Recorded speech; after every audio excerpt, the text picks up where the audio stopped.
कृष्णा। सबसे पहले तो परम आराध्य हिज होलीनेस लोकनाथ स्वामी महाराज के श्री चरणों में मेरा दंडवत प्रणाम। उनकी ब्लेसिंग से आज का सेशन आरंभ करेंगे। श्रील प्रभुपाद की जय। हरे कृष्णा। हरे कृष्णा। आज हम सब यहाँ पे एकत्र हुए हैं राधा रानी की महिमा, राधा रानी की दिव्य लीलाओं के बारे में चर्चा करने के लिए। मुझे इस विषय पे बोलने के लिए कहा है, लेकिन ये विषय काफ़ी जटिल है, विषय काफ़ी गंभीर है, क्योंकि राधा रानी के तत्व के बारे में जानना, समझना, बोलना, उसके लिए विशेष योग्यता चाहिए जो मुझ में नहीं है। लेकिन क्योंकि कहा गया है, इसके बारे में कुछ हम चर्चा करेंगे। स्पेशली कहा गया है कि इवन भगवान कृष्ण कहते हैं कि मैं राधा रानी के बारे में पूर्ण भाव से समझ नहीं पाया। तो जब भगवान ही राधा रानी के बारे में समझ नहीं पाते तो हम इस टॉपिक को समझे, ये हमारे लिए काफ़ी डिफ़िकल्ट है। हमारे लिए राधा रानी के बारे में समझना जैसे कि कोई नीम के पेड़ पे जन्मा हुआ कीड़ा वो रसगुल्ला के बारे में नहीं समझ सकता है, क्योंकि वो नीम के पेड़ पे ही जन्मा है, उधर ही बड़ा हुआ है और उधर ही मर जाता है। तो उसको कोई कहे कि रसगुल्ला मीठा है, चीनी जैसा है, गुड़ जैसा है, तो वो समझ नहीं पाएगा। उस तरह से हम भी राधा रानी के टॉपिक को समझ नहीं सकते। तो कोई कहेगा अगर ऐसा है तो फिर हम क्यों चर्चा कर रहे हैं राधा रानी के विषय पे, क्यों ना कोई और विषय पे चर्चा करें। लेकिन राधा रानी और कृष्ण की लीलाओं के बारे में चर्चा करना ज़रूरी है। क्यों ज़रूरी है? क्योंकि अगर आप देखिए चैतन्य चरितामृत में रामानंद राय और चैतन्य महाप्रभु का जब कॉन्वर्सेशन होता है, तो चैतन्य महाप्रभु जब रामानंद राय से पूछते हैं कि श्रवण में सबसे उत्तम श्रवण क्या है, तो कहते हैं कि राधा कृष्ण की लीलाओं का श्रवण करना ही सबसे उत्तम है। तो क्यों उत्तम है? क्योंकि इस भौतिक संसार के जो जीव है वे नश्वर प्रेम, माने यहाँ भौतिक संसार का जो पुरुष और स्त्री के प्रेम की चर्चाओं में काफ़ी दिलचस्पी दिखाते हैं और फिर वो सारी चर्चा करके अपने मन को अपवित्र कर देते हैं। तो इसलिए बहुत ज़रूरी है कि वे राधा कृष्ण की दिव्य प्रेम लीला के बारे में सुने, सो दैट उनका मन पवित्र हो जाए। तो अच्छा है, इसलिए हमें राधा कृष्ण की लीलाएं सुननी चाहिए। लेकिन यहाँ पे और एक समस्या है। जब हम राधा कृष्ण की लीला सुनने की कोशिश करते हैं तो हम सुनते सुनते उनको भी एक भौतिक जगत के बॉयफ्रेंड गर्लफ्रेंड जैसा समझने लगते हैं और अपराध करते हैं। क्योंकि तत्व के भाव से तो हम समझते हैं कि राधा कृष्ण दिव्य है, एक आत्मा द्विश शरीर धरे, ये सब समझते हैं, लेकिन उसको महसूस नहीं करते। जिस तरह से प्रभुपाद जी ने कम से कम 8000 बार अपने क्लासेस में कहा है कि we are not this body, we are soul, spirit soul. हम सुनते हैं लेकिन महसूस नहीं करते। हम फिर भी हमारे शारीरिक स्थिति में या हमारे बॉडी से हम रिलेट करते हैं। तो हम सुनते तो हैं लेकिन महसूस नहीं करते। उसी तरह से हम समझते तो है कि हाँ राधा कृष्ण दिव्य है, लेकिन जब सुनने लगते हैं तो हम भी उसे मेटेरियलिस्टिक भाव से ही सुनने लगते हैं और वो गर्लफ्रेंड बॉयफ्रेंड वाली भावना से सुनते हैं, तो अपराध कर देते हैं। और अपराध करेंगे तो नरक जाएंगे। तो फिर ऐसा करते हैं, नहीं सुनते हैं। नहीं, पर नहीं सुनेंगे तो पवित्र नहीं होंगे। अच्छा चलो सुनते हैं, पर सुनेंगे तो अपराध करेंगे। तो सुने कि नहीं सुने? अगर राधा कृष्ण की लीला सुने तो पवित्र होंगे, पर अपराध करने के चांसेस है, और नहीं सुनेंगे तो अपवित्र ही रहेंगे। लेकिन इस समस्या का हल रूप गोस्वामी ने निकाला है। रूप गोस्वामी हमारी मदद करते हैं। रूप गोस्वामी अपने भक्त रसामृत सिंधु में जब भक्ति के 64 अंगों के बारे में बात करते तो वो सबसे पहले कहते हैं कि गुरु का पादाश्रय।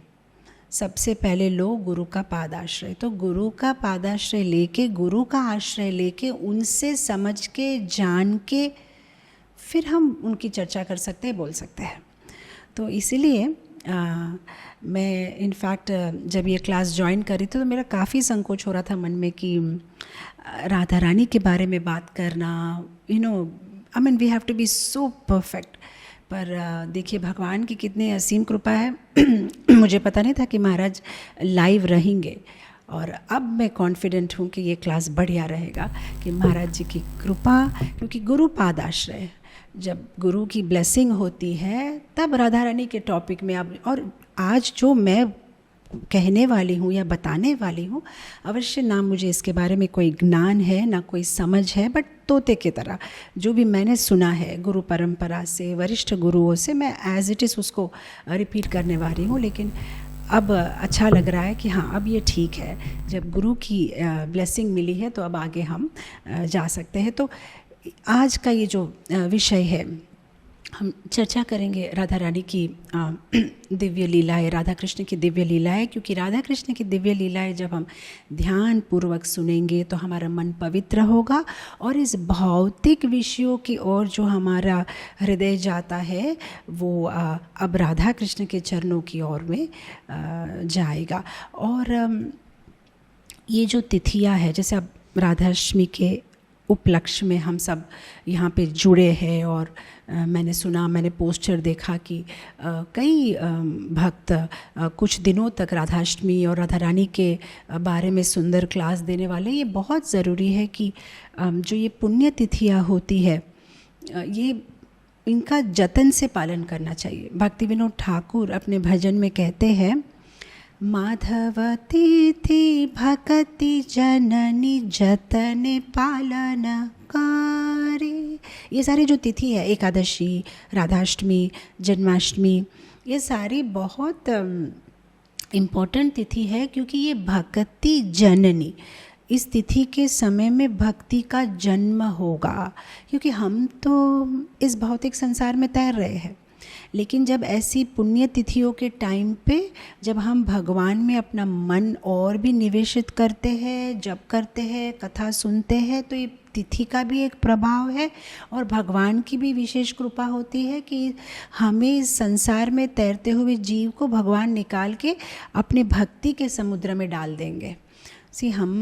हम तो कितने मिलियंस ऑफ लाइफ टाइम से इस संसार के सागर में तैर रहे हैं, हमें पता नहीं है कहाँ छोर है, कहाँ इसका एंड है। इनफैक्ट आई थिंक इट्स भक्ति विनोद ठाकुर का ही बहुत सुंदर भजन है, जहाँ पे वो कहते हैं, अनादि कर्म फले पोड़ी भव नव जले, तारी बारे ना देखी उपाय, तारी बारे ना देखी उपाय।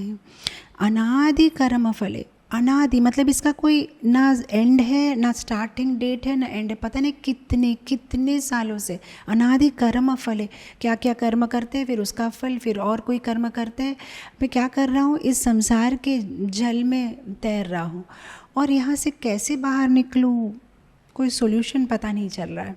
बहुत ही सुंदर भजन है, और उस भजन में एक चीज़ वो कहते हैं, मान कर्म थग दुई मोरे प्रतरिया लोई, अवशेष फेले सिंधु जाले, अवशेष फेले सिंधु जाले। और यहाँ पे एक दो बदमाश है, दो चोर है, एक का नाम है ज्ञान और एक का नाम है कर्म, और ये दोनों मुझे उल्लू बनाते हैं। कर्म कहता है अच्छे कर्म करो, अच्छे कर्म करो, कर्म कांड करो, आपको अच्छा फल मिलेगा, और फिर मैं जब अच्छा फल करूँगा उसके अच्छे कर्म से मुझे कुछ अच्छा शरीर मिलेगा, फिर मैं पाप करूँगा, फिर पाप करने के बाद फिर पाप के कर्म भुगतूँगा, फिर अच्छा कर्म करूँगा। उस तरह से मुझे वो कहते कि मेरे पास आओ आओ, लेकिन क्या करते, अवशेष फेले सिंधु जल। ये दोनों जो चोर है, ये मुझे फिर से ये सिंधु जल, भवसागर के जल में मुझे फेंक देते हैं। इसलिए मेरी एक रिक्वेस्ट है भगवान आपसे, ए मुने समाये बंधु, तुम कृष्ण कृपा सिंधु, कृपा करी तुलो मोरे बाले, कृपा करी तुलो मोरे बाले। ओ कृष्णा, मेरे दोस्त, मेरे बंधु, एक छोटी सी रिक्वेस्ट है, इस समय में जब मैं ऐसे तैर रहा हूँ, ज्ञान कर्म मुझे उल्लू बना के बार बार संसार के इस सागर में ढकेल रहे, क्या तुम आओगे, मेरी मदद करोगे, क्या मुझे इससे तुम निकालोगे? मैं तुमसे रिक्वेस्ट कर रहा हूँ। तो हम ये तिथि, ये जो स्पेशल तिथियाँ होती है, उस पर हम भगवान को स्पेशल निवेदन कर सकते हैं कि हमें यहाँ से निकालिए। तो भगवान की कथा जब हम सुनते हैं, जप करते हैं, सेवा करते हैं, इस तिथियों का सुंदर तरीके से पालन करते हैं, तब हम इस संसार के चक्र से बाहर निकल सकते हैं। भगवान की सेवा करना, भगवान को प्रेम करना, और ये जब भगवान के बारे में जितना सुनेंगे तभी जाके भगवान से प्रेम होगा। भगवान के बारे में सुनना, भगवान की सेवा करना, सेवा बहुत इम्पॉर्टेंट है। जब तक हम भगवान की सेवा नहीं करेंगे, भगवान से प्रेम नहीं होगा। ये बहुत इम्पॉर्टेंट है। कभी कभी भक्त सोचते हैं हम किसी से प्रेम करते हैं ना, इसलिए उनकी सेवा करते हैं। नहीं, हम जब उनकी सेवा करते हैं ना, तभी उनसे प्रेम होता है। अदरवाइज़ वो प्रेम केवल नाम का प्रेम है। मतलब कहा जाए तो the love of the fish. कभी कभी ऐसे कोई कहता है ना, आई लव फिशेस, मुझे फ़िश बहुत अच्छी लगती, मतलब वो कहना चाहते हैं कि मैं फ़िश खाना पसंद करता हूँ। तो हमारा भी संसार का प्रेम यही है। हम जब किसी को कहते हैं ना, मैं आपसे बहुत प्यार करता हूँ, मतलब आप मेरे इंद्रिय तृप्ति का कारण है। पर अगर रियल लव माने, जब हम उनकी सेवा करते हैं, लव मीन्स सर्व, एंड जब हम सर्व करते हैं तभी हमारा लव बढ़ता है। आज देखिए, माता पिता अपने बच्चों को इसलिए प्रेम करते हैं क्योंकि वे उन्हें बड़ा किए हैं, उनकी सेवा किए हैं, रात रात जागे हैं, तभी उन पे वो प्रेम बढ़ता है।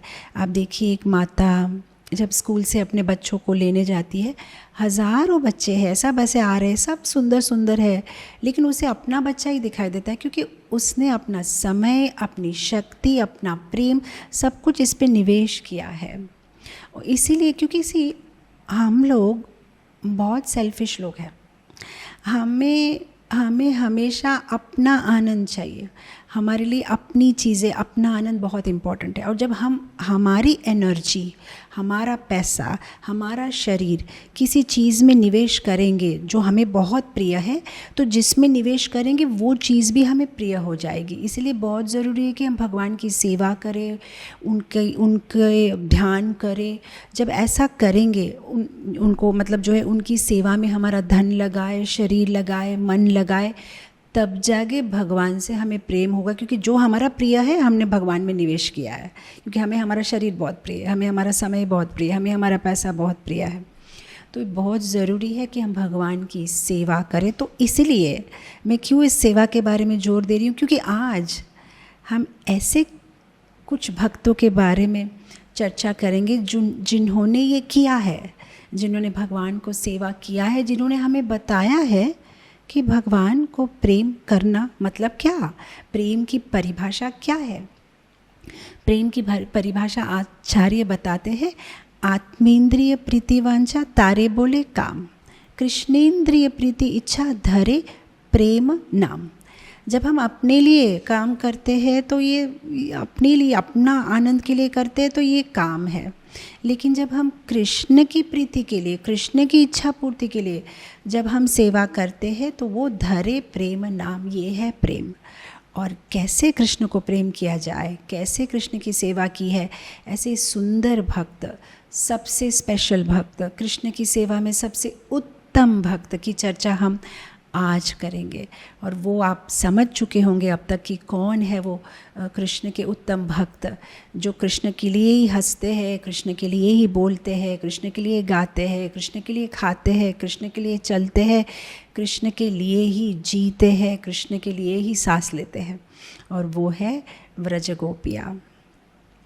बिल्वमंगल ठाकुर अपने गोविंद दामोदर माधवेति स्तुति में इतनी सुंदर बात कहते हैं कि ये गोपिया, ये व्रज गोपिया भगवान को इतना प्रेम करती है कि उनके मन में, उनके हृदय में कृष्ण के सिवाय और कुछ है ही नहीं।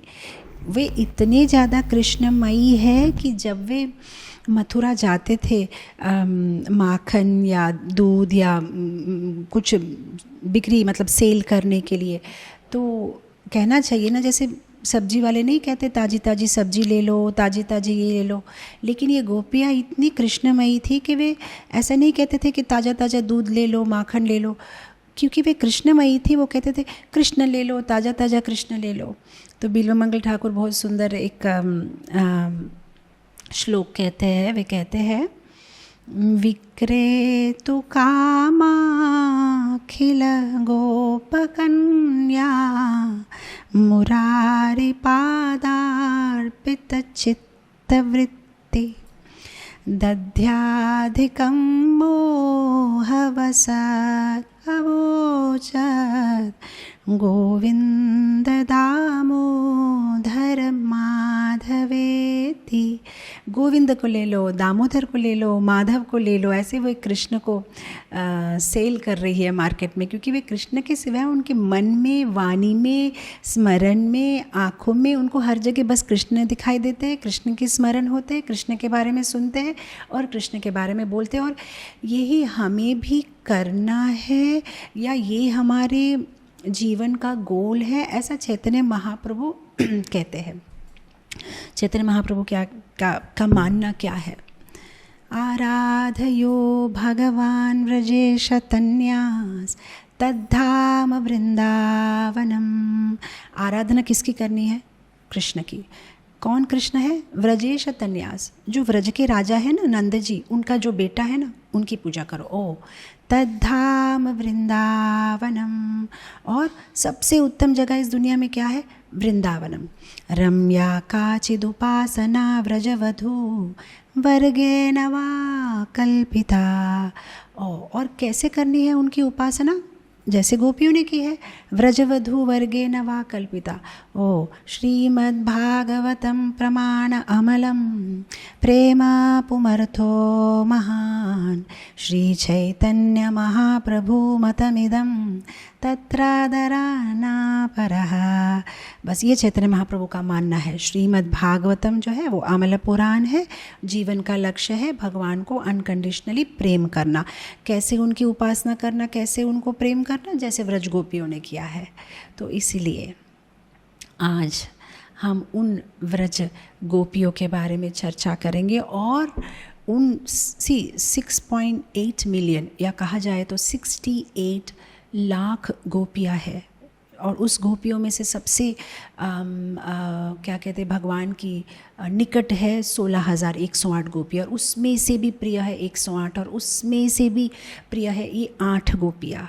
तो 16,108 की चर्चा तो नहीं कर पाएंगे, तो आज हम वो 8 गोपियों की चर्चा करेंगे जो राधा रानी के, भगवान कृष्ण के काफ़ी निकट थी, और कैसे वे भगवान को, इनफैक्ट सखियों में भी अलग अलग सखियों की लेवल होती है। कुछ होती है परम प्रेष्ठ सखी, माने एकदम क्लोज, और कुछ मतलब सबकी अलग अलग सेवाएं होती है और उसके अनुसार उनका डिवीज़न किया जाता है। तो आज हम भगवान की परम प्रेष्ठ सखियाँ, जो एकदम भगवान के निकट है, जो राधा रानी और कृष्ण की मन की बातें समझती है, और जो उन्हें बहुत प्रेम करती है और अलग अलग तरह से उनकी सेवा करती है, आज हम उनके बारे में चर्चा करेंगे।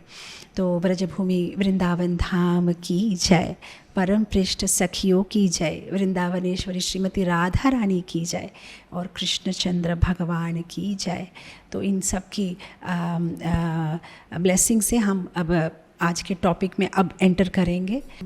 आज के विषय में मैंने ज़्यादातर ब्रह्मवैवर्त पुराण से, गोविंद लीलामृतम से, विदग्ध माधव से, राधा रस सुधानिधि से और रूप गोस्वामी की पद्यावली से, ऐसे कुछ अलग अलग पुस्तकों से ये 8 सखियों के साथ संबंधित 8 लीलाएं आपको सुनाने का प्रयत्न करूँगी। देखते हैं समय कितना है। तो जैसे कहा गया है, आज के इंट्रोडक्शन में ही याद कराया गया कि आज का डे बहुत स्पेशल है, क्योंकि वो जो अष्ट सखियाँ है उनमें जो प्रधान सखी है उनका आज आविर्भाव दिवस है, और वो है ललिता सखी। तो ललिता सखी बहुत बहुत स्पेशल है, भगवान को काफ़ी प्रिय है। इनफैक्ट अगर आप देखो तो भगवान के साथ में राइट में कौन खड़ा रहता है? भगवान के राइट हैंड में वो खड़ी रहती है ललिता सखी, और वो सारी सखियों की लीडर है। और ये जो सखियाँ है ये कलयुग में फिर आती है चैतन्य महाप्रभु के साथ हरिनाम संकीर्तन और युग धर्म का प्रचार करने के लिए। तो ललिता देवी फिर कलयुग में आती है स्वरूप दामोदर बन के, और तभी भी वो चैतन्य महाप्रभु के यानी भगवान कृष्ण के काफ़ी निकट रहती है। ललिता देवी बहुत ही फेमस है लेकिन काफ़ी एग्रेसिव है, मतलब ललिता देवी से सबको भय लगता है। सो कहा गया है ना कि ज्ञानी लोगों को आचार्य से भय लगता है, आचार्यों को महाजन से भय लगता है शास्त्र में वाद विवाद करने के लिए, और महाजनों को ब्रह्मा से भय लगता है, ब्रह्मा को शिवा से भय लगता है, भगवान शिव को गरुड़ जी से भय लगता है।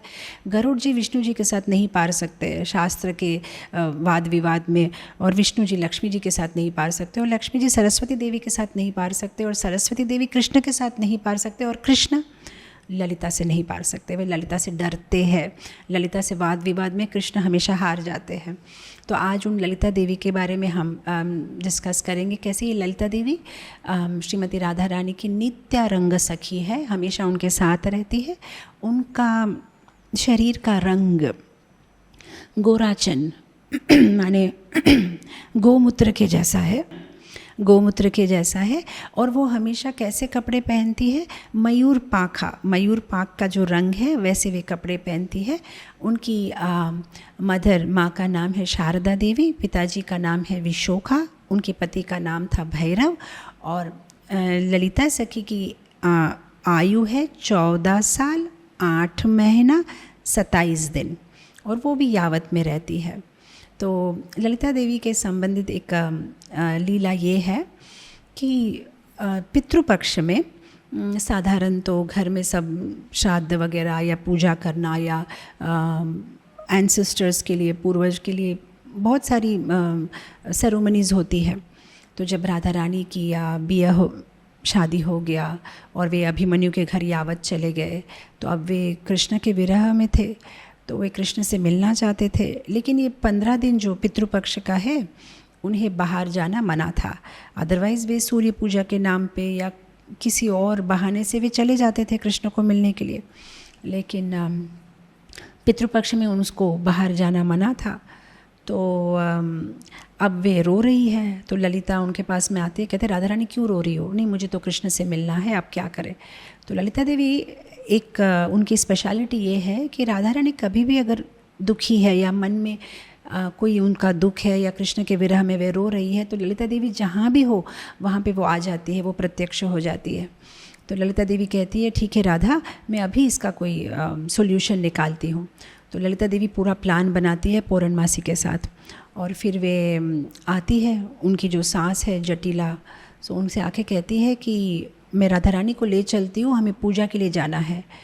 तो जटिला कहती है कौन सी पूजा, अभी तो पितृपक्ष चल रहा है, अभी तो कोई पूजा वूजा नहीं होती। तो फिर ललिता देवी कहती क्यों, आपको पता नहीं है, एक स्पेशल पूजा है ना जो नई शादी जिनकी होती है उनको करना होता है, इसे सांझी कहते हैं। ये क्या है? तो मैंने कभी सुना नहीं, ये क्या होता है सांझी? वो आपको पता नहीं है, सूर्यदेव की जो पत्नी है संध्या, उनके लिए ये 15 दिन जो पितृपक्ष का होता है उनके लिए स्पेशली नवविवाहित महिलाएं पूजा करती है। जो फॉरेस्ट से या गार्डन से, उद्यान से सुंदर सुंदर फूल को लाना है और उसको सजाना है और उसकी फिर पूजा करनी है। मैंने तो ऐसा कभी सुना नहीं, यहाँ से जाओ ललिता, मैंने ऐसी कोई पूजा सुनी ही नहीं है। तो ललिता कहती है अगर आपको विश्वास नहीं है तो पूर्णमासी से पूछ लो। तो फिर ललिता देवी वहाँ पूर्णमासी को लेके आती है, और फिर पूर्णमासी कहती है हाँ ये तो सच है जटिला, तुम्हें पता नहीं है, ये तो बहुत स्पेशल पूजा है और सबको करनी ही चाहिए, और ऐसा करने से संध्या देवी का आशीर्वाद होगा और तुम्हारी बेटे की आयु बढ़ेगी। तो जटिला ने कहा अच्छा मुझे तो पता ही नहीं था, ठीक है फिर ले जाओ राधा को। तो फिर उस बहाने से ललिता देवी जो है राधा रानी को लेके चलती है कृष्ण से मिलने के लिए गोवर्धन के पास में गोविंद कुंड।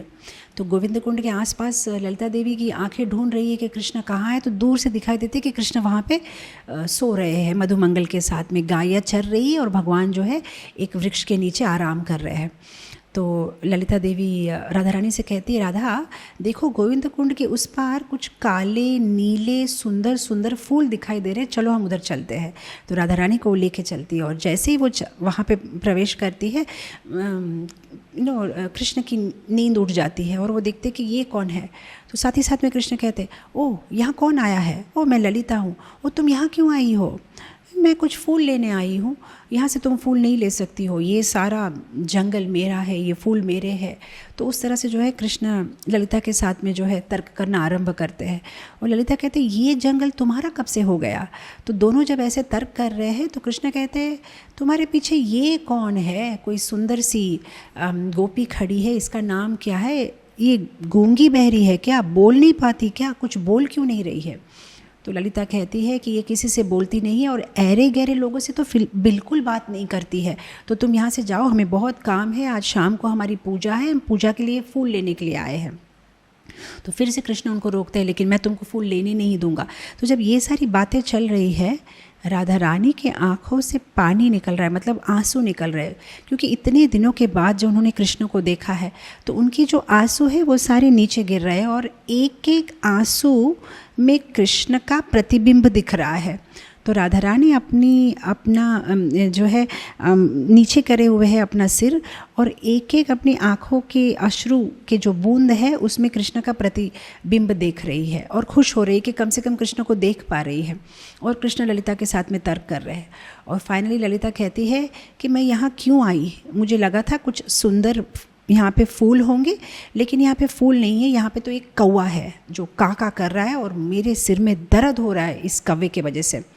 तो ये भगवान कहते हैं कि मैं केवल ये कह रहा हूँ कि मेरी परमिशन के बिना तुम यहाँ से फूल नहीं ले सकते हो। तो वो कहते हैं क्यों नहीं ले सकते, हम हैं वृंदावन के, जो है हम वृंदावन की रानियाँ हैं। तो इस तरह से दोनों के बीच में काफ़ी तर्क होता है और तर्क वितर्क के बाद में जो है भगवान राधा रानी की तरफ देखते हैं और उनका हाथ पकड़ लेते हैं और फिर ललिता वहाँ से चली जाती है। और उस तरह से ललिता देवी के अरेंजमेंट के वजह से पितृपक्ष के जो 15 दिन है उसमें रोज़ राधा रानी जो है कृष्ण को मिलने आ पाती है और दोनों को जो है ललिता देवी मिलाती है। तो ये जो है ललिता देवी का मेन सर्विस है, राधा और कृष्ण को मिलाना और राधा रानी और कृष्ण के बीच में अगर कभी कोई झगड़ा हो जाए तो उस झगड़े को मिटाना, ये उनकी सेवा है। तो ये है जादुई अश्रु के बिंदु की कहानी कि कैसे ये जादुई अश्रु है जो जब नीचे गिरे एक एक अश्रु में भगवान का प्रतिबिंब राधा रानी को दिख रहा था और किस तरह से राधा रानी ने बड़े ही आनंद से जो है कृष्ण का जी भर के दर्शन किया। तो ये है ललिता सखी से संबंधित एक सुंदर सी कथा। अब हम जाएंगे दूसरी सखी की ओर। सारी वरिष्ठ गोपियों में दूसरा स्थान है विशाखा देवी का। विशाखा देवी बहुत बहुत स्पेशल है और विशाखा देवी और राधा रानी का आविर्भाव एक ही दिन होता है, इसलिए तो राधाष्टमी के दिन हम विशाखा देवी का आविर्भाव भी हम उसे बहुत ही ग्रैंडली मनाते हैं और स्पेशली यहाँ हम मनाते हैं क्योंकि यहाँ हमारी जो जगह है विशाखापट्टनम। तो ऐसा माना जाता है कि यहाँ के जो राजा थे विशाखा वर्मा, वे विशाखा देवी को बहुत प्रेम करते थे, उनकी आराधना करते थे और इस जगह का नाम भी है विशाखापट्टनम। तो विशाखा देवी की पूजा आराधना भी करते थे। तो इसलिए स्पेशली इस्कॉन विशाखापट्टनम में, हालांकि यहाँ हमारा अष्टसखी मंदिर तो नहीं है, केवल राधा कृष्ण है, लेकिन राधाष्टमी के दिन हम विशाखा देवी का आविर्भाव भी बहुत ही धूमधाम से मनाते हैं। तो विशाखा देवी वे राधा रानी की काफ़ी क्लोज़ है। अगर आप देखो तो माधव की इस ओर ललिता खड़ी रहती है, तो राधा रानी की इस ओर विशाखा देवी खड़ी रहती है। विशाखा देवी की उम्र है 14 साल 2 महीने और 15 दिन। इवन राधा रानी की भी सेम उम्र है। इनफैक्ट हमारे गोपाल गुरु गोस्वामी के जो शिष्य है ध्यानचंद्र गोस्वामी, उनकी एक पुस्तक है जिसमें वो बताते हैं कि हमेशा राधा रानी यही एज कॉन्स्टेंटली यही है राधा रानी की एज, ना वो कभी एक दिन बड़ी होती है ना छोटी। 14 साल 2 महीना 15 दिन, यही राधा रानी की एज है। तो गौर गोविंद अर्चन स्मरण पद्धति किताब में उन्होंने सबकी एज दी हुई है। उनकी माता का नाम है दक्षिणा देवी, उनके पिताजी का नाम है पावन गोपा। और विशाखा देवी की एक्सपर्टीज़ ये है कि वे कौतुका मतलब जोक्स बहुत करती है, इतना हंसाती है भगवान को, तो बहुत ही ह्यूमरस है। और वो भी बहुत परफेक्ट काउंसलर है, मतलब दोनों के बीच में कुछ हो जाए तो इनको मनाना फिर इनको मनाना, ये लेकिन झगड़ा करने में भी बहुत निपुण है। कुछ भी अगर कृष्ण मतलब राधा रानी को किसी भी तरह से तंग करेंगे तो विशाखा देवी पहले जाके झगड़ा करेगी। लेकिन Vishakha Devi is very very very dear to Krishna. So Vishakha Devi से संबंधित एक सुंदर कथा है। राधा रानी एक बार विशाखा से कहती है, विशाखा मुझे अच्छे से सजाओ। क्यों? मुझे जाना है कृष्ण से मिलने। लेकिन क्यों? नहीं, मैं कृष्ण से नृत्य सीखना चाहती हूँ। तो विशाखा देवी हंसती है, क्या आप उनसे नृत्य सीखेंगे? वो क्या जाने नृत्य, उसको तो नाचना आता ही नहीं है। आप हैं गंधर्विका, आप सुंदर गाती है, आप सुंदर नृत्य करती है। इनफैक्ट आपके शरीर के रोम रोम में मतलब एक एक जो है नटराज जैसे आपके शरीर के जो रोम होते वो भी जब हवा से झूलते तो लगता है कि कोई निपुण नटराज नृत्य कर रहा हो। आप क्या सीखेंगी उनसे? तो राधा रानी कहती है, ऐसा मत कहो ललिता, सबसे हम कुछ ना कुछ सीख सकते हैं। कृष्ण ने मुझे विशेष रूप से कहा है कि वो कुछ नया नृत्य सीखे हुए हैं, तो मैं उनसे सीखना चाहती हूँ। तो जब राधा रानी नहीं मानती है, विशाखा देवी कहती है, तो ऐसा करो ना, उनको कहो कि यहाँ आके आपको सिखाए। तो राधा रानी कहती है कि जो प्यासा है वो कुआं के पास जाता है कि कुआं प्यासा के पास आता है? प्यास मुझे लगी है, सीखना मुझे है, तो मुझे जाना चाहिए ना उसके पास, वो कैसे मेरे पास आएंगे? अब फाइनली विशाखा देवी उनको कन्विंस नहीं कर पाती है, तो ठीक है मान जाती है और राधा रानी को बहुत सुंदर तरीके से सजाती है। तो सुंदर तरीके से राधा रानी को सजाती है और फिर फाइनली राधा रानी पहुंच जाती है राधा कुंड, श्याम कुंड के पास। और वहाँ पे कृष्ण और राधा रानी मिलते हैं और कृष्ण राधा रानी को अलग अलग नृत्य के बारे में सिखाते हैं। देखो राधा, नृत्य भी अलग अलग प्रकार के होते हैं। कुछ नृत्य ऐसे हैं जो शरीर के हर अंगों को मतलब हिलाना पड़ता है, लेकिन कुछ नृत्य ऐसा है जिसमें केवल आँखों को हिलाने से भी नृत्य होता है। कुछ नृत्य ऐसा होता है केवल आईब्रोज, सिर्फ आईब्रोज की मूवमेंट से भी नृत्य होता है। कुछ नृत्य ऐसा है केवल नेक, गले की मूवमेंट से भी नृत्य कर सकते हैं। कुछ नृत्य ऐसा होता है केवल अपनी भावनाओं को व्यक्त करना, इमोशनल, वो भी नृत्य होता है। ऐसा बहुत सारी चीज़ें नृत्य के बारे में बताते हैं, कैसे नृत्य करना चाहिए, कैसे होना चाहिए। तो ये सब कुछ होने के बाद में दोनों थक जाते हैं। जब दोनों क्लांत हो जाते हैं तो यमुना नदी के पास में एक कुंज में दोनों विश्राम करते हैं। कुछ देर विश्राम करने के बाद में राधा रानी कहती है, काफ़ी देर हो गई है कृष्णा, अब मैं चलती हूँ। तो जब राधा रानी निकलने वाली होती है, कृष्ण ने क्या किया है, जब राधा रानी सो रही थी, आराम कर रही थी, तो कृष्ण ने राधा रानी की अंगूठी चोरी कर ली। अब जब राधा रानी बरसाना पहुँच गई, विशाखा देवी की एक सेवा है, राधा रानी के जितने भी गहने होते हैं वो सारे सटीक डब्बों में रखना, उसको वापस रख देना, ये उनकी सेवा है। तो विशाखा देवी एक एक करके राधा रानी के सारे जो गहने हैं वो निकाल रही है। अब राधा रानी के गहनों की भी एक काउंटिंग है। टोटल 64 गहने राधा रानी पहनती है। इवन जो उनके पैर के नुपुर होते हैं ना, पायल जिसे कहते हैं, वो भी 4 प्रकार के होते हैं। एक जिसमें करताल जैसा शब्द आए, एक जिसमें शंख जैसा शब्द आए, एक जिसमें घुंघरू के जो बेल होते हैं, मंदिर की घंटियाँ, वैसे शब्द। तो अलग अलग उनके एंकलेट्स 4 प्रकार के होते हैं। उनकी जो ईयरिंग्स होती है वो भी 3-4 प्रकार की होती है। तो ऐसा कुल मिला के नाक की नथनी से लेके ऊपर का टीका से लेके बहुत सारे ऑर्नामेंट्स होते हैं। तो धीरे धीरे करके विशाखा देवी सारे निकाल रही है और काउंट कर रही है। तब देखा काउंटिंग में एक कम है। तब उन्हें समझ में आ कि क्या कम है, ओ अंगूठी कम है। और ये स्पेशल अंगूठी थी क्योंकि राधा रानी के जन्मदिन पर कीर्तिदा देवी ने उन्हें गिफ्ट की थी। तो विशाखा देवी कहती, राधा तुम्हारी अंगूठी कहाँ है? वो तो यही तो थी, मुझे पता नहीं, पर अंगूठी तो नहीं है तुम्हारी। इमीडिएटली विशाखा देवी कहती, मुझे पता है, कृष्ण ने ली होगी। राधा रानी कहती है, विशाखा तुम हमेशा ऐसा क्यों सोचती हो? कृष्ण तो बहुत भोला है, वो क्यों लेने लगा मेरी अंगूठी? अब विशाखा देवी कहती है, राधा कृष्ण नहीं, तुम भोली हो, तुम उसको नहीं जानती हो, वो एक नंबर का चोर है।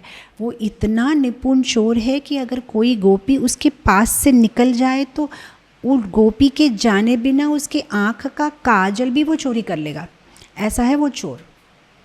तो वो कहते नहीं नहीं, तुम भूल सोच रही हो, वो तो मेरे साथ ही था, हम दोनों साथ में नृत्य कर रहे थे, मुझे नहीं लगता उसने चोरी की होगी।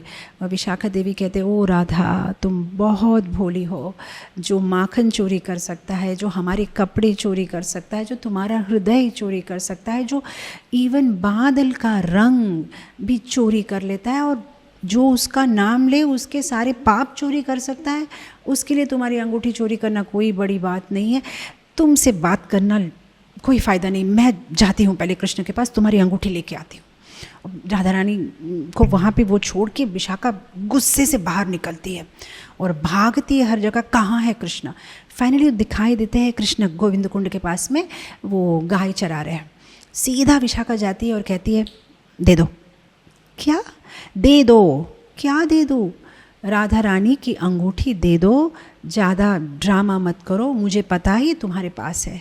ये क्या बात कह रही हो? अंगूठी मतलब वो क्या होता है? कृष्ण तुम ये क्या कह रहे हो? मुझे पता है तुम्हारे पास राधा रानी की अंगूठी है, वो जो उंगलियों में पहनते हैं ना। ओ, अब मुझे कैसे पता? अब मैं तो गोपी नहीं हूँ ना।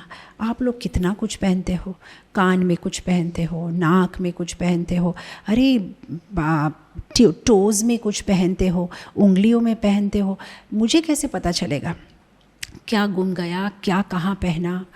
तो अब विशाखा कहती तुमने अभी अभी कहा तुम्हें पता नहीं, लेकिन ये पूरा क्लास तुमने दिया कि हम कहाँ क्या पहनते हैं, सब ज्ञान तुम्हें है।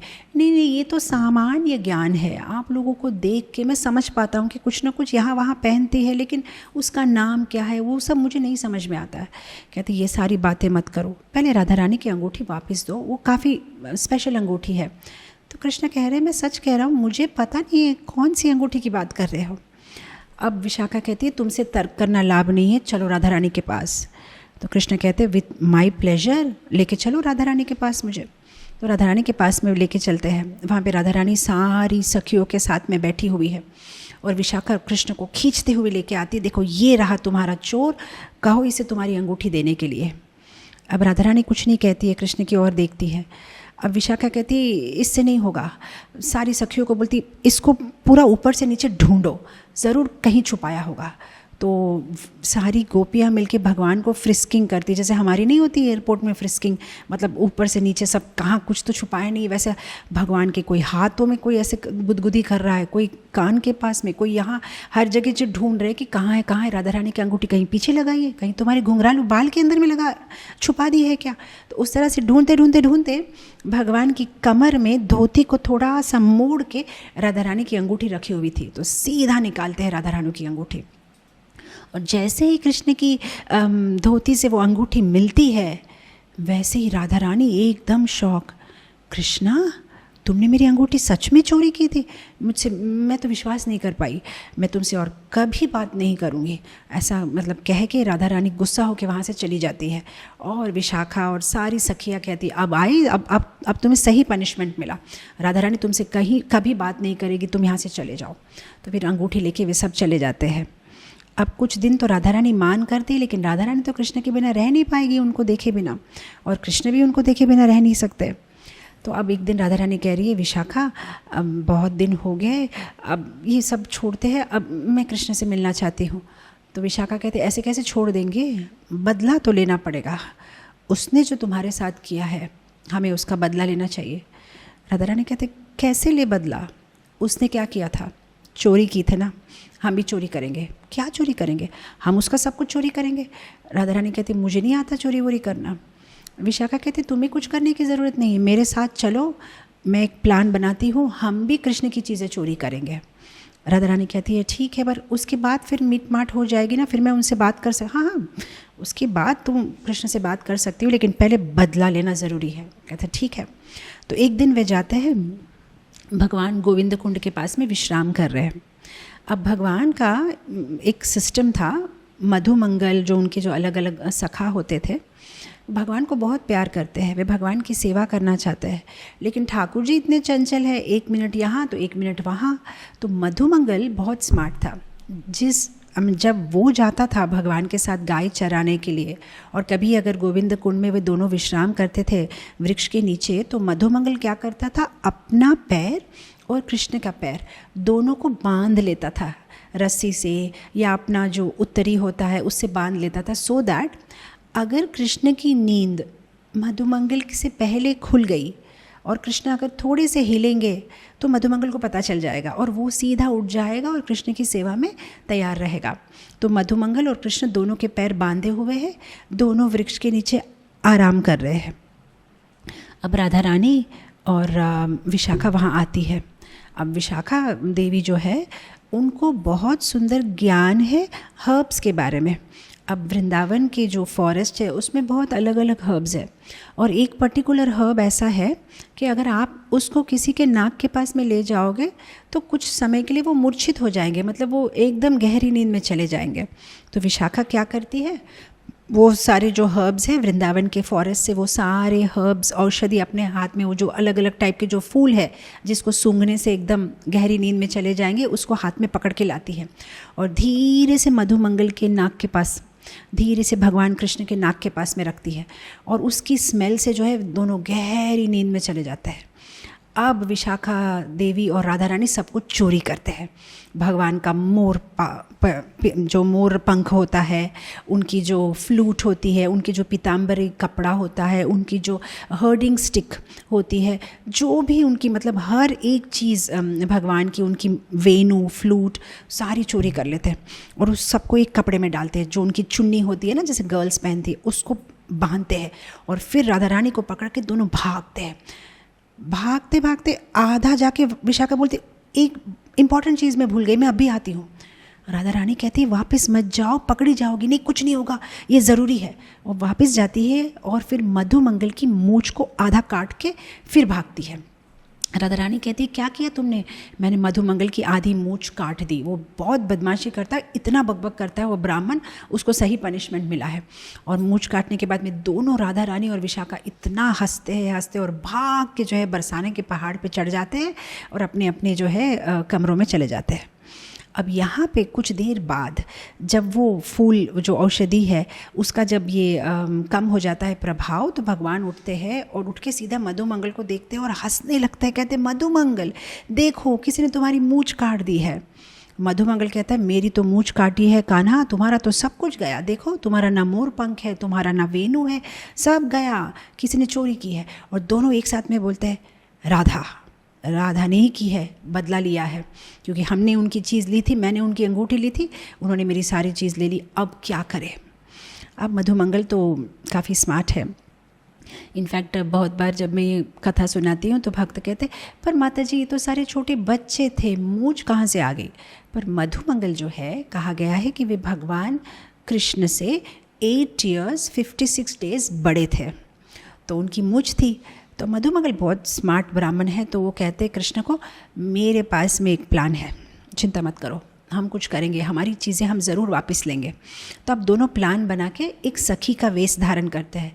कृष्णा एक बूढ़ी सखी का वेश धारण करती है और मधुमंगल भी, और दोनों जाके बरसाना का जो पहाड़ है उसके नीचे दोनों जोर जोर से रोना शुरू करते हैं और रोते रोते श्यामा श्यामा श्यामा, कृष्णा कृष्णा, ओ कान्हा। तो दोनों जब ऐसा रो रहे हैं और स्पेशली जब भगवान का नाम ले रहे हैं, तो राधा रानी का तो मतलब जहाँ कोई कृष्ण का नाम कहेंगे तो राधा रानी आकर्षित हो जाती है, जहाँ राधा रानी का नाम कोई उच्चारण करता है तो भगवान कृष्ण आकर्षित हो जाते हैं। तो जैसे वे श्यामा श्यामा कहते हैं तो राधा रानी उनकी सखियों को बोलती है कौन कृष्ण का नाम ले रहा है, कौन है, कौन इतना रो रहा है, उनको ऊपर लेके आओ। तो ये लोग जाते हैं और इन 2 सखियों को, मतलब द सो कॉल्ड सखी, मतलब मधुमंगल और कृष्ण को ऊपर लेके आते हैं राधा रानी के पास। फिर राधा रानी उनको पूछते हैं कि आप लोग रो क्यों रहे हो, पर वो रोते ही जा रहे, जवाब नहीं दे रहे। फिर विशाखा देवी पूछते कि अरे थोड़ा थामो, इतना क्यों रो रही हो।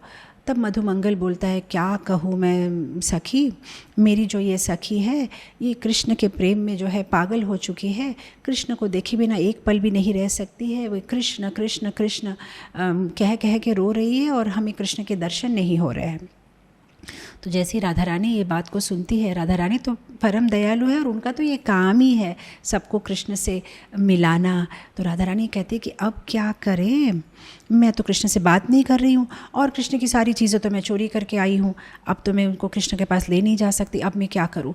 तो राधा रानी सोच रही है क्या किया जाए, और ये और भी ज़ोर से कृष्ण जो बूढ़ी सी सखी बनी हुई है और भी ज़ोर से रो रहे हैं। तो राधा रानी पूछती है कि नाम क्या है तुम्हारी सखी का, इतना रो रही है। अब सब कुछ प्लान किया था लेकिन नाम क्या रखेंगे वो प्लान नहीं किया था। अब मधुमंगल सोचता है नाम नाम नाम, तो अब मधुमंगल रोते रोते उसको पूछते हैं पर हमारा नाम क्या है, नाम नाम क्या बोलूँ। तो कृष्ण कहते बोल दो कुछ भी नहीं, नहीं क्या बोलूँ, नहीं कह दो श्याम प्रेमी सखी। तो ये कहते इसका नाम है श्याम प्रेमी सखी है, ये बहुत रो रही है कृष्ण के लिए। राधा रानी कहते अरे नाम भी कितना सुंदर है, श्याम प्रेमी सखी, अरे रे। अब राधा रानी और विशाखा चर्चा करते कि अब करें तो क्या करें, क्योंकि अगर और थोड़ी देर ही रोते रहेंगे तो मर जाएगी, दोनों अपना प्राण छोड़ देंगे। तब विशाखा को एक आइडिया आता है। विशाखा देवी कहती अरे राधा, मेरे पास में एक सोल्यूशन है, एक काम करो, हम कृष्ण का सब कुछ चोरी करके आए हैं ना, तुम कृष्ण के जैसे सज लो, तुम कृष्ण का पीताम्बरी, उनका मुकुट, उनका मोर पंख, उनकी वेणु, ये सब तुम पहन के बाहर आओ।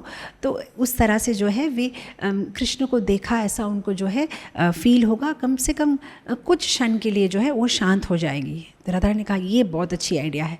तो राधा रानी पूरा जो भी उन्होंने कृष्ण से चोरी किया था, उनकी हर्डिंग स्टिक, उनकी मुकुट, सब कुछ पहन के ऐसे करके राधा रानी बाहर में आती है और ऐसे त्रिभंग रूप से खड़ी रहती है। और एक सेकेंड के अंदर, मतलब कहा गया कि एक क्षण में कृष्ण क्या करते हैं, जैसे ही राधा रानी आती है उनका सामान लेके सब बाहर में, वैसे ही कृष्ण एक क्षण में सब कुछ लेके वहाँ से भागते हैं। और जैसे मतलब किसी को पता भी नहीं चला कि उस एक क्षण में क्या हुआ, जैसे कि एकदम कभी ज़ोर से हवा का झोंका आता है तो कैसा मतलब इंसान अचंभित रह जाता है, वैसे वो अचंभित रह जाते कि ये हुआ क्या, अभी तो सब कुछ मेरे पास था और सब कुछ कृष्ण ने ले लिया। और कृष्ण और मधुमंगल भागते वहाँ से, और फिर विशाखा देवी भी भागती है उनके पीछे और कहते अरे मधुमंगल रुको। और फिर विशाखा देवी क्या करती है, मधुमंगल का जहाँ पे उन्होंने मूँछ काट दी थी वहाँ पे हाथ अड़ाती है, मतलब हाथ टच करती है और मधुमंगल की मूँछ वापस आ जाती है। और मधुमंगल बहुत खुश हो जाते हैं और विशाखा देवी कहते हैं देखो मैं तुम्हें आशीर्वाद देती हूँ, अगर अब तुम भी अपनी मूँछ काटना चाहो तो नहीं काट पाओगे। तो उस तरह से सारे हंसते हैं सखिया, और कृष्ण अपनी सारी चीज़ों को वापस लेके चले जाते हैं। तो ये एक सुंदर ये पास टाइम था जहाँ पे कृष्ण ने राधा रानी की अंगूठी चोरी की और राधा रानी ने भी कृष्ण को छोड़ा नहीं, उन्होंने भी कृष्ण से सारी चीज़ें चोरी कर ली। इनफैक्ट ये मतलब ये एक ही लीला नहीं है, ऐसी बार बार अनेक लीलाएं हैं जहाँ पे कृष्ण राधा रानी के आभरण मतलब अलग अलग ऑर्नामेंट्स चोरी करते हैं। इनफैक्ट मतलब मैं गुजराती परिवार से हूँ और हम लोग बचपन से जो है नरसी मेहता, जैसे भक्त तुकाराम के मराठी में कैसे भजन होते हैं वैसे गुजराती में नरसी मेहता के बहुत सुंदर सुंदर भजन होते हैं, और इवन सूरदास के भी जो है बहुत सुंदर सुंदर पद हम लोग रेगुलरली हमारे घर में गाते थे। तो एक स्पेसिफिक नरसी मेहता का भजन है जो मुझे बहुत पसंद है और बचपन से मैं ये गाती थी, तो मैं आज आपसे शेयर करना चाहूँगी। हालांकि आप गुजराती नहीं समझेंगे लेकिन गुजराती और हिंदी काफ़ी सिमिलर है, और उसमें भी ये ऐसी ही एक घटना होती है जहाँ पे रास लीला हो रही है, और रास लीला के बाद में जब राधा रानी और कृष्ण थोड़ी देर के लिए ऐसा बैठते हैं आराम करने के लिए, तो राधा रानी की हाथ जाते हैं अपने नाक पे और वो देखते हैं कि नाक की जो नथनी होती है वो नहीं है। तो वे देखते कि मेरी नथनी तो यही थी, ये और ये स्पेशल थी क्योंकि ये भी कीर्तिदा देवी ने उनको दी थी, बहुत सुंदर नथनी थी। तो इमीडिएटली देखते कि मेरी नथनी कहाँ गई, और हर जगह वे ढूंढती है अपनी नथनी की, लेकिन फिर वो समझ जाती है कि ये नथनी तो कृष्ण ने ही चुराई होगी। तो नरसिंह मेहता का इसमें भजन है जहाँ पे वे तो ये लीला को देख रहे हैं और साक्षात इस लीला को देखते हुए वे अपने भजनों में लिखते हैं। तो वे कहते हैं नागर नंद जी ना लाल, रास रमंता मारी नथनी खोवानी। नागर नंद जी ना लाल, नागर नंद जी ना लाल, वो भगवान से कहती है नंद जी के कुमार, नंद जी के बेटे, आपसे एक बात शेयर करना चाहती हूँ। अभी हम लोग रास कर रहे थे ना, रास डांस कर रहे थे ना, खेलते खेलते मेरी नथनी कहीं गिर गई है। तो अब भगवान ऐसे मुँह करते इनोसेंटली कि नथनी मतलब ये क्या होता है। तो वे कहती है कान्हा जड़ी होए तो आल, अगर तुमने ली है तो दे दो कान्हा, ऐसा मुंह मत बनाओ इनोसेंटली। वो मेरी बहुत इंपॉर्टेंट नथ है, मेरी माँ ने मुझे दी थी। रास रमंता मारी नथनी खोवाणी। अब कृष्ण कहते हैं कि मुझे तो पता भी नहीं वो कैसी दिखने में कैसी थी, तुम कह रही हो कि मेरे पास है, मुझे पता नहीं क्या थी वो नथनी। कहती है नानी नानी नथनी ने माही चढ़ेला हीरा, वो छोटी सी थी, उसमें अलग अलग हीरे थे। नथनी आपो ने मारा सुभद्रा ना वीरा। अब ये सारी एक्सप्लेनेशन मुझसे मत सुनो, सुभद्रा के वीरा मतलब सुभद्रा के भाई, ज़्यादा एक्टिंग मत करो प्लीज़, मेरी नथनी वापस दे दो। भगवान कहते फिर तुमने ऐसी छोटी नथनी तुमने खरीदी ही क्यों, तुमने ली ही क्यों। तो कहती नहीं छोटी नहीं थी, मीडियम साइज़ की थी। तो वहाँ पे वो कहती है छोटी नथनी जब मैं पहनती हूँ ना तो मेरे नाक में मैच नहीं होती है, और जब बड़ी नथनी पहनती हूँ तो मेरे नाक में ऐसे ऐसे झूला खाती है, इसलिए मैंने मीडियम साइज़ की नथनी थी वो कृष्णा, मेरी नथनी वापस दे दो।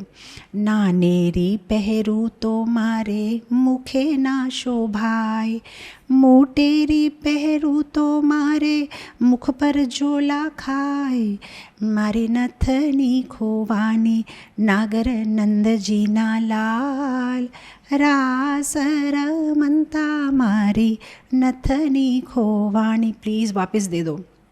अब ये कहते हैं ये अच्छा है मुझ पे ब्लेम लगाना, मैंने ना तुम्हारी नथनी देखी है ना मैं तुम्हारी नथनी के बारे में जानता हूँ, और तुम मुझसे बार बार मांग रही हो कि मेरी नथनी दे दो, मेरी नथनी दे दो। अब राधा रानी कहते हैं वृंदावन की कुंज गली में जो मोर घूमते हैं ना, वो सब अपने आप में डिस्कस कर रहे हैं, राधा जी नी नथनी नो शामड़ियो छे चोर। वो सारे कह रहे हैं कि राधा जी की नथनी का जो चोर है वो ये शामड़ियो, मतलब ये जो काला दिखता है ना श्याम रंग का, इसने ही चुराई है, ये सारी ड्रामा कर रहा है। तो देखो ये सारे मोर कह रहे। तो कृष्ण कहते मोर कहने से तो मान जाओगी, मोर ही नहीं, ये देखो आम के गाछ के ऊपर में जो कोयल बैठी है वो भी कह रही है कि तुमने चुराई है, कृष्णा अब मेरी नथनी वापस दे दो। तो ये इतना सुंदर भजन है पूरा पूरा, मतलब दोनों के बीच में जो चलता है, एंड फाइनली जो है ठाकुर जी उनकी नथनी वापस कर देते हैं जो उन्होंने चुराई होती है। तो ऐसे बहुत बार कृष्ण जो है राधा रानी को चिढ़ाते हैं और उनको जो है रुलाते हैं। और एक कथा बोल के यहाँ ख़त्म करूँगी, आई थिंक समय हो गया है आज का। तो अच्छा, विशाखा देवी कौन थी, वे कैसे आई जब चैतन्य महाप्रभु के अवतार जब हुआ कलयुग में, तो विशाखा देवी थी रामानंद राय। तो रामानंद राय है विशाखा देवी एंड स्वरूप दामोदर है ललिता सखी। और अब हम एक और सखी का लेके आज यहाँ ख़त्म करेंगे, चंपकलता। चंपकलता कलयुग में आते हैं शिवानंद सेन बन के। चंपकलता भी सारी वरिष्ठ गोपियों में उनका तीसरा स्थान है। उनका जो कॉम्प्लेक्शन है वो चंपक फ्लावर जैसा है, इसलिए जो है मतलब चंपकलता जो नाम है क्योंकि वो चंपक फ्लावर जैसे वो दिखती है, सुंदर, और वो ब्लू कलर के कपड़े पहनती है। राधा रानी से एक दिन की छोटी है। उनके पिताजी का नाम अरमा और माँ का नाम वतिका देवी है।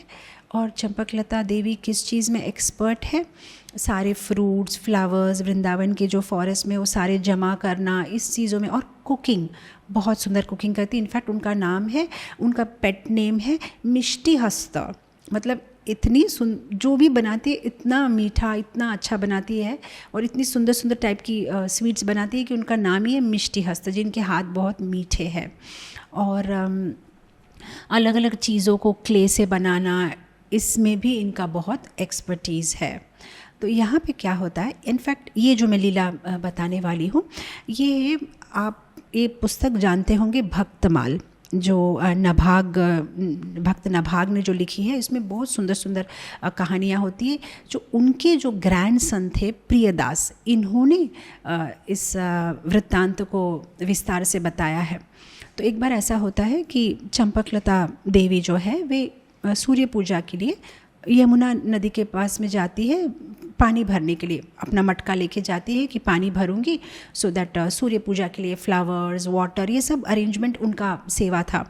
तो जब वो यमुना की ओर गई कि अभी मैं पानी भरूंगी, तो उन्होंने दूर से क्या देखा कि यमुना के अंदर में भगवान कृष्ण और मधुमंगल दोनों कुछ खेल रहे हैं। तो चंपकलता ने सोचा कि मैं खेल में डिस्टर्ब करूंगी तो ठीक नहीं होगा, थोड़ा सा देखती हूँ क्या खेल खेल रहे हैं। तो चंपकलता क्या करती है, एक झाड़ के पीछे ऐसा छुप के वो खेल देख रही है कि दोनों क्या कर रहे हैं। तो क्या खेल हो रहा है उधर, भगवान मधुमंगल से कह रहे, मधुमंगल तुम्हारी गेंद मुझे दे दो। मधुमंगल कहता है मैं नहीं दूंगा मेरी गेंद, क्योंकि तुमने कल श्रीदाम की गेंद ली थी और तुमने घुमा दी थी कृष्णा, मेरी गेंद भी तुम घुमा दोगे, मैं नहीं दूंगा। भगवान कहते प्रॉमिस, अब इस बार पक्का नहीं घुमाऊंगा, मेरा विश्वास करो। तुम्हारे कोई भी वादा का मुझे विश्वास नहीं है, तुम झूठ बहुत बोलते हो कान्हा। नहीं, मैं इस बार झूठ नहीं बोल रहा हूँ, मैं तुम्हारी गेंद नहीं घुमाऊंगा, नहीं मैं नहीं दूंगा गेंद। दोनों तर्क कर रहे हैं। तो फाइनली कृष्ण कहते हैं अच्छा मधुमंगल, अगर मैंने तुम्हारी गेंद घुमा दी, मैं तुम्हें नई गेंद ला के दूंगा। तो फाइनली दोनों मान जाते हैं और यमुना नदी में दोनों जो है मतलब ये गेंद का गेम शुरू करते हैं। तो मधुमंगल कहता है देखो कान्हा, मैं गेंद दूर से फेंकूंगा, अगर तुमने पकड़ लिया ठीक है, लेकिन अगर तुमने कैच मिस किया तो तुम बन जाओगे मेरे घोड़े, और अगर मैंने मिस किया तो मैं बन जाऊंगा तुम्हारा घोड़ा। ठीक है, तो दोनों खेल रहे हैं और चंपकलता पीछे से देख रही है वृक्ष के पीछे से। तो खेलते खेलते जो है एक बार कृष्ण ने कैच मिस कर दिया। अब मधुमंगल बोला ओ मैं जीत गया, आप बन जाओ मेरे घोड़े। तो भगवान बन गए उसके घोड़े। तो मधुमंगल भगवान पे ऐसे बैठे और भगवान घोड़ा पैरी पैना करके उनको ले जा रहे।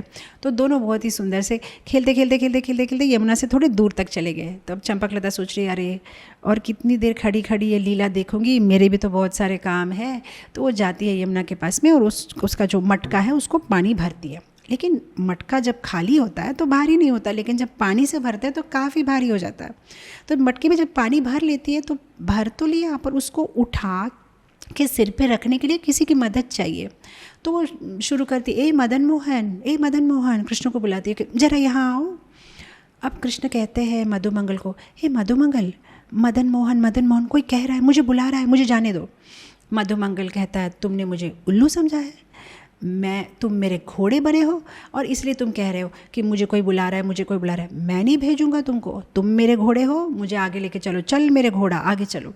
अरे मैं सच कह रहा हूँ, मुझे कोई बुला रहा है। नहीं, मुझे तो नहीं सुनाई दिया। फिर से वो कहती है मदन मोहन। फिर मधुमंगल कहती ओ मदन मोहन तुम कैसे हो गए, मदन मोहन तो मैं हूँ, तुमने देखा ना आज मैंने कैसा खेला, एकदम तुम भी हार गए मुझसे, मैं हूँ मदन मोहन, मैं हूँ वृंदावन का मदन मोहन, तो मैं हूँ। अब कृष्ण हंसने लगते हैं। अब ये फिर से कहती ओ नंदगोपाल यहाँ आओ। कृष्ण कहते लेकिन ये तो मेरा ही नाम है, क्योंकि मैं ही हूँ नंद का बेटा, और देखो मुझे कोई बुला रहा है। अब मधुमंगल कहता है देखो कृष्णा, मुझे तो लगता है कोई भूत है यहाँ पे, क्योंकि ये आवाज़ मुझे भी सुनाई दे रही है, कौन है ये हमें बुला रहा है। अब दोनों एक ही साथ में जो है मुड़ते हैं और देखते दूर में ये गोपी बुला रही है। ओह ये कोई भूत नहीं है, ये बुला रही है हमको, चलो चलते हैं। अब दोनों जाते हैं, कहते क्या हुआ, क्यों बुलाया। कहते नंद कुमार कुछ नहीं, ये घड़ा है ना थोड़ा सा भारी है, थोड़ा मदद करो, मेरे सिर पे रख दो। अब ये कृष्ण कहते क्या मैं तुम्हारे पिताजी का सर्वेंट हूँ, सेवक हूँ मैं खेल रहा था, इतनी दूर से तुमने मुझे इसके लिए बुलाया कि मैं ये घड़ा तुम्हारे सिर पे रखूँ। तुम सोचती क्या हो अपने आप के बारे में, मैं राजा का बेटा हूँ, नंद महाराज यहाँ के राजा है, और तुम मुझे इस काम के लिए बुलाते हो। मेरे घर में भी आज तक मैंने कोई घड़ा उठाया नहीं, कोई चीज़ यहाँ से वहाँ रखी नहीं, मैं नहीं करूँगा ये, तुमने मेरा पूरा खेल डिस्टर्ब कर दिया। अब ये कहती है कि चंपकलता कहती है इतना अभिमान कान्हा, ये ठीक नहीं है। मधुमंगल की तरफ देखती, मधुमंगल तुम थोड़ी मदद कर दो। मधुमंगल कहते श्राप लगेगा, श्राप, ब्राह्मण से कोई काम नहीं कराता, ब्राह्मण की सेवा करता है, मैं आपको आशीर्वाद दूंगा, मेरी सेवा तुम करो, श्राप लगेगा तुमको, ब्राह्मण से सेवा नहीं करानी चाहिए। कहते अब तुम दोनों इतने बदमाश हो, छोटे बच्चे, देखो किस तरह से बात कर रहे हो। मैंने क्या कहा, केवल थोड़ी सी मदद कर दो। हम नहीं करते कोई मदद। दोनों भाग गए। चंपकलता इतनी गुस्सा हो जाती है, वो कहते हैं कृष्णा कान्हा एक बात सुन लो, तुमने जो आज मेरे साथ किया है ना, मैं सीधा बरसाना जा रही हूँ यहाँ से और राधा रानी को कहूँगी कभी तुमसे बात ना करे, देख लेना। हाँ बोलो, जिसको बोलना है बोलो। दोनों भाग जाते हैं। अब ये इतनी गुस्से में रहती है, वहाँ का वहीं उसको छोड़ देती है, उस मटके को। सीधा बरसाना भागती है, रोती हुई, भागती हुई। राधा रानी कहते हैं चंपकलता हुआ क्या, इतना क्यों रो रही हो? नहीं मैं बोल नहीं पा रही। नहीं बताओ हुआ क्या? नहीं तुम्हें पता नहीं आज कृष्ण ने क्या किया, इतनी बुरी तरह से मेरे साथ व्यवहार किया। और पूरा वृत्तांत सुनाती है। और मैंने उसको कह दिया है कि तुम उससे कभी बात नहीं करोगी। राधा नहीं करोगी ना बात उससे? राधा रानी ने कहा नहीं बात करूँगी, मैं बिल्कुल कृष्ण से बात नहीं करूँगी, मैं भी कृष्ण से गुस्सा हूँ। अब वो एकदम शांति हो जाती है। फिर धीरे धीरे करके जो बरसाना का जो पहाड़ है उससे नीचे उतरते हुए आती है। जब नीचे उतरते हुए आती है वो देखती है कि जब यहाँ से गई थी तब तो यहाँ कोई दुकानें नहीं थी। अब जब मैं नीचे आई, क्या मैं कोई रास्ता तो नहीं भटक गई? इतनी सारी दुकानें, और वहाँ पे देख रहे एक सुंदर सी दुकानें जहाँ पे सब ये चूड़ियाँ सेल कर रहे हैं। तो ये कब हुआ? पास में जाके देखती है, वहाँ पे एक बूढ़ी सी गोपी है जो चूड़ी सेल कर रही है, चूड़ी बिक्री कर रही है। तो कहते मैंने तो आपको पहले कभी नहीं देखा, आप क्या कोई पास वाले गांव से आई है? कहते हाँ मैं पास वाले गांव से आई हूँ, बूढ़ी हूँ, गरीब हूँ, 2 बच्चे हैं मेरे, उनको बड़े करना है, ये चूड़ियाँ बेच के मेरा गुजारा चलाती हूँ, आप लेंगे कोई चूड़ी? कहते पर तुम्हारी चूड़ियाँ तो बहुत सुंदर है, ऐसी चूड़ियाँ तो हमने कभी नहीं देखी बरसाना में, कहाँ से लाई हो? ओह मुझे लगता है मैं तुम्हें राधा रानी के पास ले चलती हूँ, क्योंकि ये तो बहुत महंगी चूड़ियाँ है और वो सारी चूड़ियाँ तुम्हारी खरीद लेगी और तुम्हारा सारा दुख भी दूर करेगी। तुम बिल्कुल चिंता मत करो, तुम चलो मेरे साथ, तुम्हारी जो बेस्ट चूड़ियाँ है सब ले लो, मैं अभी तुमको ले चलती हूँ राधा रानी के पास। तो जो सखी है, वृद्ध गोपी है, वो सारी चूड़ियों को एक कपड़े में बांधती है और चंपकलता उनका हाथ पकड़ के उनको राधा रानी के पास ले जाते हैं और कहते हैं राधा रानी जल्दी बाहर आओ, जल्दी बाहर आओ, क्या हुआ? देखो चूड़ी बेचने आई है कोई, बहुत गरीब है बेचारी, इससे सारी चूड़ियाँ ले लेते हैं हम, और देखो कितनी सुंदर सुंदर चूड़ियाँ, ऐसे पहले कभी आपने देखी नहीं होगी। तो राधा रानी बोलती ठीक है दिखाओ दिखाओ। तो सारी चूड़ियाँ दिखाना शुरू करते हैं और सारी चूड़ियाँ देखने के बाद राधा रानी बोलते हाँ मैं ये भी लूँगी वो भी लूँगी। फिर ये जो बूढ़ी सखी कहती है कि मैं आपको पहना दूँ चूड़ी, आपकी साइज़ की है कि नहीं? बोलता हाँ। तो राधा रानी अपना हाथ आगे करती है और ये जो बूढ़ी सखी है वो राधा रानी को चूड़ी पहनाती है। और जैसे ही वो बूढ़ी सखी राधा रानी को छूती है चूड़ी पहनाने के लिए, अब क्या होगा? हम तो सब जानते हैं वो बूढ़ी सखी कौन है, वो कृष्ण है। तो जैसे ही कृष्ण जो राधा रानी को चूड़ी पहनाते हैं, राधा रानी जब कृष्ण को छूती है, कृष्ण राधा रानी को छूते हैं, राधा रानी को तो समझ में आ जाता है कि ये कौन है, और कृष्ण तो एकदम राधे राधे राधे कह के मूर्छित हो जाते हैं। और जब वो मूर्छित हो जाते हैं तब ये सारी सखियाँ देखती कि ये कौन है, और तब देखते कि चूड़ी वाले के पास से एक वेणु दिखाई दे रही है, एक मुरली दिखाई दे रही है। ओ ये तो हमारे कृष्ण है। और देखते ये सारा वेश धर के आए और फिर सारे हंसने लगते हैं। और फिर कुछ देर के बाद जब कृष्ण आंखें खोलते तब कहते हैं कि चंपकलता तुमने तो कहा था ना कि मुझे राधा रानी से मिलने नहीं दोगी, अब क्या हुआ? तो ऐसा कह के जो है कृष्ण वहाँ से मतलब ऐसे करके मुंह बना के भाग जाते कि हो गया, तुम ही खुद मुझे हाथ पकड़ के ले गई राधा रानी से मिलने के लिए, और ऐसे करके वहाँ से कृष्ण भाग जाते हैं। तो फिर सारी सखियाँ जो है हंसती है। तो उस तरह से जो है आप देखेंगे ये जो अष्ट सखियाँ है अलग अलग लीलाओं के द्वारा, कभी रूठ के, कभी डांट के, कभी हंस के, कभी रास नृत्य करके अलग अलग तरह से भगवान को जो है वे हंसाते हैं, आनंद देते हैं, और राधा और कृष्ण को अंतिम वे ही मिलाते हैं और उनके बीच में झगड़ा भी कराते हैं और फिर झगड़ा का सॉल्यूशन भी वही निकालते हैं। तो यहाँ हम पॉज करेंगे क्योंकि समय काफ़ी हो चुका है और आज वर्किंग डे भी है, सबको अपने अपने वर्क पे जाना होगा। तो हमने 3 सखी कंप्लीट की है अष्ट सखी में, और बाकी सखियों की लीला हम कल कंटिन्यू करेंगे। और ज़्यादा समय लेने के लिए क्षमा चाहती हूँ, यहाँ पे मैं विराम दूँगी। Thank you so much. Hare Krishna. Jagat Guru शिला प्रभुपाद की जय, परम प्रेष्ठ सखीगण की जय, वृंदावन धाम की जय, वृंदावनेश्वरी राधा रानी की जय, कृष्णचंद्र भगवान की जय, गुरुवर की जय। श्री राधे राधे राधे राधे, श्री राधे राधे राधे राधे, श्री राधे राधे।